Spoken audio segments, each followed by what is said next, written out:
ACFA's workshop, December 19th, instructed by Alvaro D. Marquez.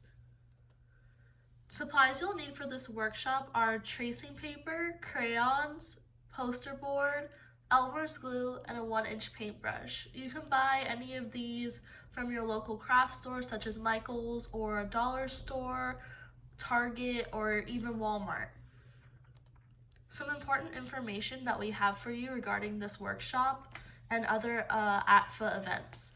Alisal Center for the Fine Arts fundraising campaign through Monty County Gives ends December 31st, 2020. You can learn more information and donate at www.montereycountygives.com and search Alisal Center for the Fine Arts. This workshop is being instructed by artist Alvaro D. Marquez. You can learn more about his art at www.alvarodmarquez.com.